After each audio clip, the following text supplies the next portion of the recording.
Hello and welcome to the Vlogging Pod. Tonight we are joined by author Lizzy Gayle. I know, right? So let me start off right and let me ask you about discussing what you are going into a trance to enter your character's head. Tell me how that works for you. That makes it sound so weird. I guess it is weird, but so I am I'm a psychic. I a practicing psychic. So I'm gonna get that out of the way right away. And that I kind of opened to that after I started writing. So the writing came first. But what I didn't realize at the time that I was kind of doing was getting into this, I guess you'd call it a meditative state. And I am a pantser, not a plotter. So, and I've tried plotting, but it does not happen well for, it doesn't work well for me. And I get into the character's head. I also have a theater background, so that helps too.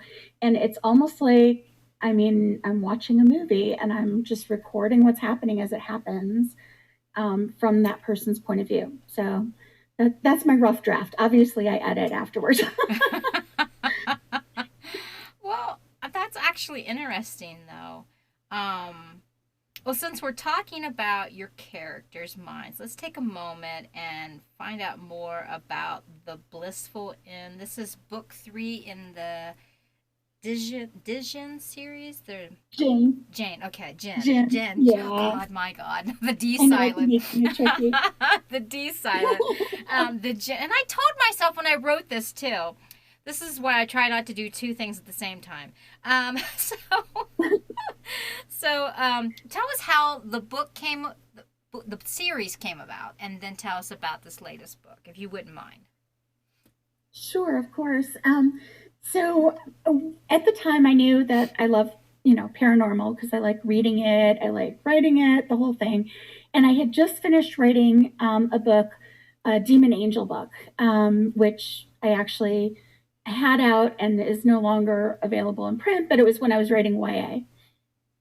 And then I said, okay, I want to do something new and I don't want to do the same old characters. And I was trying to think, so I started looking things up.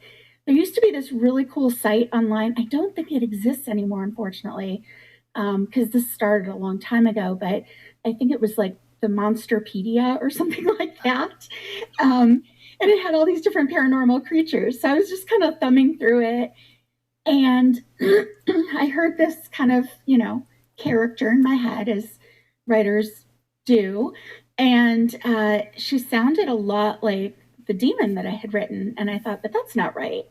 So I started researching and looking, and I realized, oh, she's a jinn, a jinny. And which for those of you that aren't familiar, the jinn are basically genies. So what we, in pop culture would call a genie. So, think Aladdin or I Dream of Genie or whatever. But then when I started researching what they really are, it comes from the Arab world, and they are very powerful beings, and they can be either, you know, good or bad. They don't have to be always bad or whatever. And they can be captured, which is where the whole idea came from, with the genie in the lamp. And so people would tie them to an object and then they would control the genie or the jinn. Right. So that's where the idea came from. And so the first one was Leela, was my first Jenny. And so the Binding Stone, which is the first book, is from her perspective. And it's her story of how she was captured and kind of made into a slave, basically. And there were two other Jinn with her from the beginning, and they each subsequently have their own book. And of course, all the characters are in there, but the final book is The Blissful End, which just came out. And it is from the perspective of Mira, who is another Jinn. And she is she was really fun to write. So it was good. Well, cool. She has less compunction about doing what needs to be done. Nice.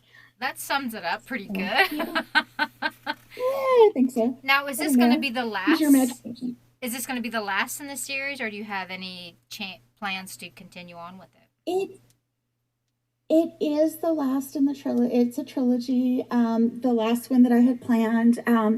If there was call for it, it's a huge world. Obviously, there's more I could do with it, but for now, I'm putting it on hold and calling that the end, the blissful end. And I working on my other series that is also with City L. So that's what I'm working on right now. Nice. So, can you tell us a little bit more about what you're working on right now, then, since you mentioned it? Sure. Yeah, absolutely. I have another series. It is actually sci-fi romance, very spicy. It is with Mystic Owl, which is an imprint at City Owl Press. And the first book is called Love at 20,000 Leagues. And Oh. it's the series is called the Fantasy Resort series. So it's basically these fantasy futuristic resorts. The first one is underwater, and obviously from the title, I guess. But it's kind of a mix of genres. Actually, it's part thriller, part mystery as well. Mm-hmm. Which I've gotten good feedback on from readers that they were surprised by that, but they thought it was cool. And the second book is going to be out in August, and that one is called A Matter of Time, and it's actually a time travel resort that goes back to 1888 and gets stuck there. So that's what that series is about. Well, since we're listening to what type of series you're writing and what's coming from you and next on the next platter, um, I'm most curious to hear about the types of research that you do to create your worlds for your books. That's a really good question. And I think a lot of writers like to joke about, being on the FBI's most wanted list because of our search history. Yeah. And that might apply. I don't know. I sometimes wonder, I'm like, oh my gosh, what am I looking up now? Because there is like sabotage, and, in 20,000 Leagues, there's murder, there's AI stuff. The cool thing is, I don't even think he realizes it, but I use my husband. I pick his brain. He's a brilliant guy, and he's a scientist and engineer, and he works on kind of next level technology. So when I'm doing sci-fi, obviously I can kind of like be like, so what, does this exist? What's happening with this kind of thing? And so that's a good resource for me that not a lot of people have. But yeah, I mean, I have researched everything from, like, right now, for example, I just started book 3 in Fantasy Resorts, and that's taking place in unexplored area of Greenland, in Okay. the Arctic, kind of. And so the last thing I did was look up pictures, aerial shots, just to kind of get like the lay of the land and that sort of thing, the feel of it. Right. But I'm also trying to contact the Inuit tribe that is out there to get some information on the mythology. I want to make sure everything is, appropriate and verified and all that, because I do want to use some of the mythology in it. Well, that's interesting. So basically, a lot of what you're doing is you focus more on what you can find online about your destinations, correct? Have you ever Mm-hmm. found have you ever found that a place that you have went to has enhanced your you just felt, oh my gosh, this has to be in a book. Um, probably more my imagination. I hate to say that. I have definitely used places that I've been. The example would be I lived in Tucson for 5 years, and that is the area, although the town itself is fictitious, that's the area that I used in the book that's coming in August, A Matter of Time. And I worked at Old Tucson Studios. I did all the like the cowboy stunt show type stuff, and it was so much fun and such a big part of my life that it was really fun to kind of revisit that and use the things that I did know from that time period. in order to build this book. So that was kind of a fun way to do that. Tell me about your cover work. Now, I read that a piece of fan work became one of your covers. Tell me how that happened. Oh gosh, that was one of my YA covers. That was I was writing under a different name, young adult, and that's how I started. And I love it when that's like one of my things is that I love fan art. That would be like the best thing ever if people wanted to do that. So I'm just putting that out there. But I, I had I had a book called Winging It, and I had it up on Wattpad for a long time. This was quite a while ago. Um, and then I decided to self-publish it because you know everybody it was great. It got a great reception. But one of the things that I got from one of the fans of it was a cover that they created for it, and I thought that was just so cool. It is unfortunately not the current cover because marketing, but uh, I love it, and that will always be very special to me. So, yeah, that's the story. well, cool. Well, sometimes I've had a little bit of fan art given to me, and it's like, it's really flattering so much how much work they put into it. And you're like, wow. And the fact that someone loved Yes, your work so much that they wanted to actually create a cover version for you, that's awesome. I mean, that's astounding. it really is. I just am flabbergasted by that, and when it touches people that much, where they really get into it and they see the characters as real, kind of. I mean, that's what it's all about, really, and it makes me so happy when I hear from people like that. So, yeah. So let's dive just a little deeper into what I read you call your creative spirit. I understand. I know, I like how I phrased it a little bit there. I understand that your journey started a decade ago. You care to share a little bit about how that happened? And I hope I didn't age you too much on that. I swear, I'm only Oh, doing what I researched. I swear. no, it's not a problem. Okay. I have no problem with that. Yes, I am what they call a dinosaur, especially on TikTok. No, no, you're I am not. 48 years old, yeah, and I'm Mm-hmm. proud of it, and it's perfectly fine. And yeah, I started writing professionally over a decade ago now, and I mean, I was writing my whole life, but it was always something that was on the back burner, like, oh, someday I'm going to do that. Well, I had been a stay at home mom, and I decided that, it was time to get a job again. And it Mm-hmm. had been like a decade at that point. And I thought, I was applying for jobs, and I was kind of like, every time I put in an application, I was like, oh God, I don't really want to do this.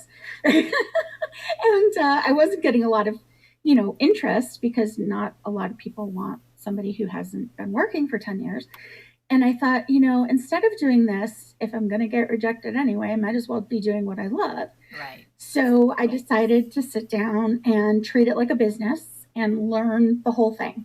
Learn, the craft, learn the business side, and all that. So I did. And I gave myself goals that I set, and I treated it like a full time job. And lo and behold, I was able to get my first agent, who was a fairly big agent at the time, probably still is, and not too long after that. So I was very lucky.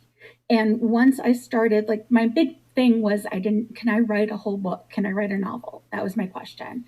And as soon as I did one, it was like the floodgates opened, and I just could not stop writing. It was like everything from all those years pent up. And my friends would tease me. They'd be like, "Oh, I blinked and Lisa wrote another book." And so we still joke about that, but it's good because that's why I'm able to put out, so many. And uh, it's so it went from there. I have had two agents. We've split amicably, but my own personal journey, I've found that I'm happier in a happier place with the small press. That's my Okay. happy spot. So I don't really need that at this point. And I'm also doing adult now. I was doing YA, as I said, for years. I had, I don't know, maybe 7 books published Nice. before that. I think so. I'd have to sit there and count, and I'm not going to do that right now. But but then I switched to adult, and I'm using the name Lizzy Gayle, which I love. And it's very freeing and a lot of fun because I can write very spicy stuff, very dark stuff, and it's okay. So Right. So, that's where I am right now. when you were writing the children's books, were they full novels, novellas? Full novels, Okay. and I had a trilogy, The Demon Angel, one I was talking about, Soul Crossed, and that was with Full Fathom 5, and I have the rights back, but I haven't done anything with it at the moment, Oh. which is bad, you know. And then I self-published a couple. I have one that's a horror YA that is with Burroughs, I believe, called The Gallows House. Yeah, so all over. But I mean, I've done everything from poetry, and I'm talking like kids' poetry. Think, Shel Silverstein style Hmm. or Dr. Seuss style poems and magazines and stuff, all the way through, um, you know, extremely spicy adult romance. So I've done like kind of the whole gamut. Right. What I between guess I the grew up. differences in genres, which do you find harder? And I know that some people might say, "Oh, well, it could be the adult," but writing for children can be difficult as well. So how do you figure which Oh, one would you weigh? Which one have you found that is a lot harder, and you know what I mean, in writing it for the particular yeah, specifics? no, that's a great question. And people, a lot of people do. They think, oh, look how easy it must be to write a picture book. I'm going to go do that. But Yeah. I am here to tell you that is like the hardest thing in the universe. I will never be able to write a successful picture book. I have tried and failed, and I'm okay with that. Um, I give great kudos to those who can do it. It is definitely an art form. Yeah, children's is harder because there are more limits on vocabulary, for example, on depending what age group you're talking Hmm. about, of course. Um, I liked YA because it was sort of the sweet spot of you're not limiting anyone because you know you don't talk down to teenagers, they think for themselves. Right. And a lot of people make that mistake, unfortunately, but that's a big one, let me tell you. And so that was really good. But then I prefer the adult now because, like I said, it kind of opens everything up, and you don't have to worry about gatekeepers or you know any problems within. You know, Right, I get you. yeah, but yeah. I think I would think choosing the right words for the age groups would be the most challenging. I really do. But I see what you're saying about the YA because that would open it up a lot more. You know what I'm saying? Because their vocabulary is a Yes. lot grown, you know? And Yes. No, definitely. usually Yeah. they tell And us what again, over they know. 50%. Usually teenagers tell us what we should know. You know, hey, don't you know this That word? is true. So It's with all true. well, right. So with plotting, I read that you say your characters do as they want. Explain that to me. Again, I think that's common among writers, but yeah, they do. I'll think, oh, how am I going to get out of this? Like, that doesn't work. But I keep writing, and then the character does something completely unexpected. Um, it sounds crazy unless you are a writer, and then you get it. Right. Um, so it's yeah, it's one of those things where that's maybe why plotting just doesn't work for me because they're like kids. I mean, I have 3 kids, so I know, but they're kind of like, yeah, no, I'm not going to do that because you want me to. That's not how I would act, so um, but then somehow it always works Whoops. out. And I don't know if it's my subconscious or what, but it's somehow it makes everything work, like what they decide to do. Right. Um, there was a character who got killed off, unfortunately, but it happened. It was such a surprise that not only did it take me by surprise, but it took my main character by surprise because if we had known, then we probably would have stopped it from happening. Yeah. Once it was down on the page, I was like, oh, yeah, that has to happen. So, Right. Well, our timer went off, but I want to ask you one final question. Occasionally, I like to find a phrase you've said, my guest, and that happens to be you. So occasionally, I like to find a phrase, something that you've said, and find out what you meant by it. Is it okay if I quote you? sure, I'm a little scared, but go ahead. No, no, it's nothing bad. I swear. I swear. Um, so I want to know what the quote means. Um, write what scares you. What exactly did you Um, mean by that quote? okay, so that is my favorite piece of writing advice. Okay. And I've seen it many places, but it came to me from Libba Bray, who I just absolutely idolize.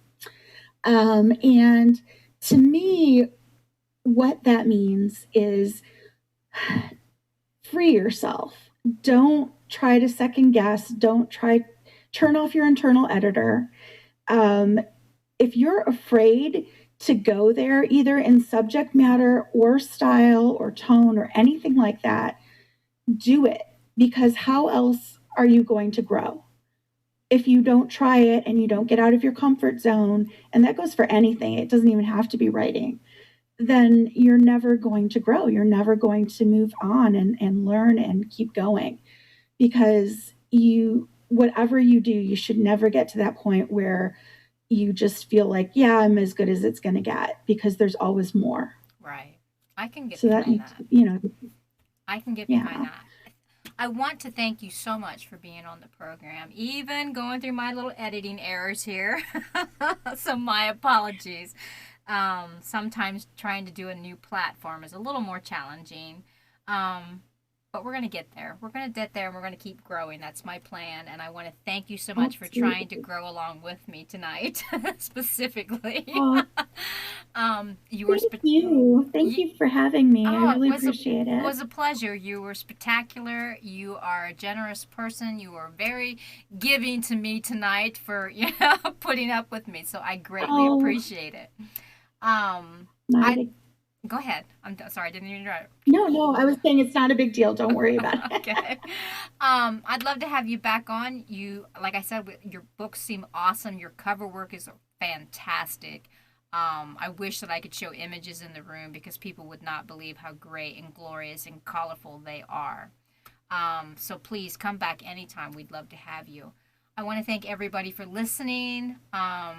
Again, a couple weeks ago, we reached over 1K downloads and we are continually growing.